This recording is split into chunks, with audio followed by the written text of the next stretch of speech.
दोस्तों, विपक्ष एसआईआर पर चर्चा करना चाहता था, लेकिन सरकार एसआईआर पर कुछ बोलने के लिए तैयार नहीं थी। एसआईआर पर सवाल विपक्ष के थे, लेकिन सरकार ने चाहा कि सिर्फ ऑपरेशन सिंदूर पर बात हो। यही स्पीकर साहब ने विपक्ष के सामने शर्त रख दी कि अगर चर्चा होगी तो ऑपरेशन सिंदूर पर होगी। सत्ता पक्ष ये सोच रही थी कि ऑपरेशन सिंदूर पर चर्चा करके सेना के नाम पर वाहवाही लूट कर मामला रफा दफा हो जाएगा, लेकिन विपक्ष डेढ़ शाना निकला।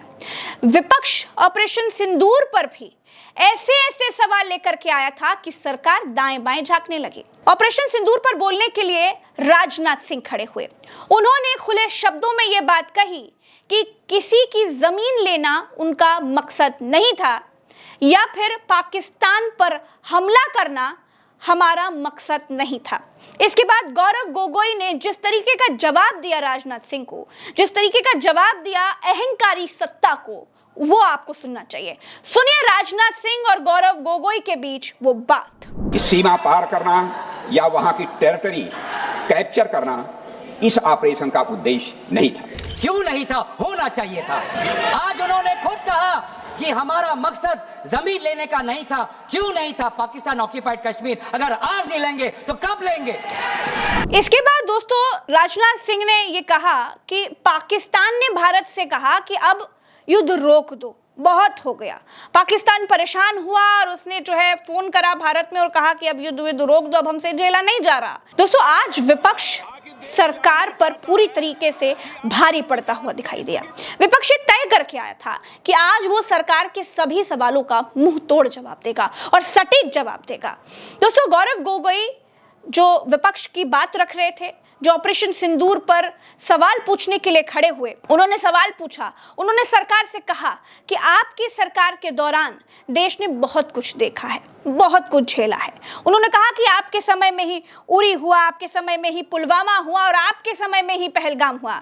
जिसके बाद राजनाथ सिंह कुछ बोल ही नहीं पाए। सुनिए गौरव गोगोई ने क्या कहा। हमारे भारत के नागरिकों पर सबसे दर्दनाक अगर हमला हुआ है तो आपके समय पे हुआ है। आपके समय में उरी हुआ, आपके समय में पुलवामा हुआ और आपके समय में आज पहलगाम हो रहा है। दोस्तों, कुल मिलाकर ऑपरेशन सिंदूर को लेकर के जो चर्चा हुई वो चर्चा जैसी थी ही नहीं, वो फॉर्मेलिटी जैसी थी, क्योंकि सरकार वही रटे रटाए जवाब लेकर के आई थी जो मोदी जी अपने भाषण में बोलते चले आए हैं। आज मोदी जी नहीं थे, लेकिन उनके भाषणों की कमी नहीं महसूस हुई, क्योंकि राजनाथ सिंह ने जो बात कही वो वही बातें थी जो मोदी जी कह रहे थे। दोस्तों, दूसरी बात जो विपक्ष ने सवाल उठाए कि ट्रंप कौन होते हैं 26-27 बार ये कहने वाले कि आखिर हमने सीज फायर कराया, आखिर ट्रंप ये दावा बार बार क्यों कर रहे हैं और आप ट्रंप की बात को खारिज क्यों नहीं करते हैं? पहलगाम हमला कैसे हुआ? आतंकवादी कैसे घुसे? किसने उन्हें घुसने दिया? रक्षा मंत्री की क्या जिम्मेदारी है? रक्षा मंत्रालय क्या कर रहा था? इन तमाम सवालों को लेकर के जब विपक्ष खड़ा हो गया तो सरकार के हाल बेहाल हो गए। इसके बाद राजनाथ सिंह ने क्या कहा वो भी आपको सुनना चाहिए। राजनाथ सिंह ने यह कहा कि सत्ता आज हमारी है, आज हम सत्ता में हैं, लेकिन ये जरूरी नहीं है कि कल भी हम सत्ता में रहेंगे। दोस्तों, राजनाथ सिंह ने जो बात कही उससे ये एक तरीके का अंदेशा लगाया जा सकता है, क्योंकि देखिए राजनाथ सिंह बड़े संघ के बहुत सीनियर और बड़े सीरियस लीडर कहे जाते हैं।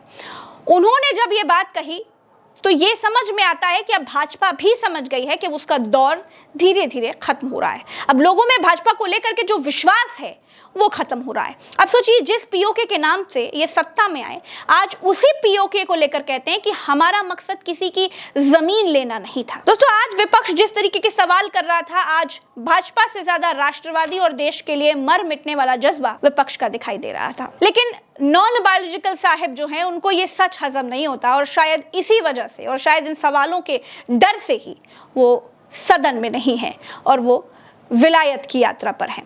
दोस्तों, चलते चलते आपको बता दें कि जिस तरीके से सरकार एसआईआर के सवालों से भाग रही है और ऑपरेशन सिंदूर पे भी रटे रटाए जवाब दे रही है, आखिर सरकार इतनी कमजोर क्यों हो गई? इस पर जब हमने प्रोफेसर रविकांत जी से बात की तो उन्होंने क्या कहा वो भी आपको सुनना चाहिए। सुनिए। ये मोदी जी को मालूम है कि अगर एसआईआर नहीं हुआ और चुनाव आयोग का खेल नहीं हो पाया तो बिहार हाथ से निकल जाएगा, और बिहार तक ही मामला सीमित नहीं है।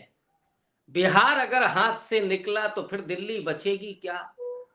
चंद्रबाबू नायडू से लेकर के और नीतीश कुमार तक इस समय ये तो बैसाखियां मोदी जी की हिल रही हैं, डिग रही हैं, और इसीलिए बेचैनी है कि किसी भी तरीके से कुछ भी तिकड़म करना पड़े, लोकतंत्र रहे या जाए, लोगों की नजर में आप तानाशाह कहे जाएं या ना कहे जाएं, कोई फर्क नहीं पड़ता। विपक्ष चाहे संसद में हंगामा करे या सड़क पर उतर आए, लेकिन हम चुनाव तो उसी तरह से लड़ेंगे जैसे चुनाव आयोग कहेगा, माने चुनाव आयोग जो करेगा। और चुनाव आयोग क्या करेगा ये सबको मालूम है कि चुनाव आयोग को निर्देश कहां से आ रहे हैं। तो असल में बिहार चुनाव बीजेपी को हारते हुए दिखाई पड़ रहा है, और इसीलिए वोट घटाने से लेकर के वोट बढ़ाने तक का जो खेल चल रहा है, अब उसमें देखिए प्रज्ञा जी, कहा जा रहा है कि करीब 55 लाख वोट काटे जाएंगे, कट जाएंगे, और कुछ लाख वोट बढ़ जाएंगे किन लोगों के, जो लोग अब जीवित नहीं हैं, जो मर गए हैं, वो वोट बढ़ेंगे। और बाकायदा वो आपने देखा होगा एक वीडियो जिसमें मरे हुए लोगों का सिग्नेचर कर रहे थे भी ये लोग। और हो ये क्यों रहा है? क्योंकि मरे हुए लोगों से इनको सरकार अपनी जिंदा रखना है। फिलहाल के लिए इस वीडियो में इतना ही दोस्तों। संसद में क्या कुछ हो रहा है हम आपको लगातार बताते रहेंगे। चैनल को अगर आपने सब्सक्राइब नहीं किया है तो सब्सक्राइब जरूर कीजिए। नमस्कार।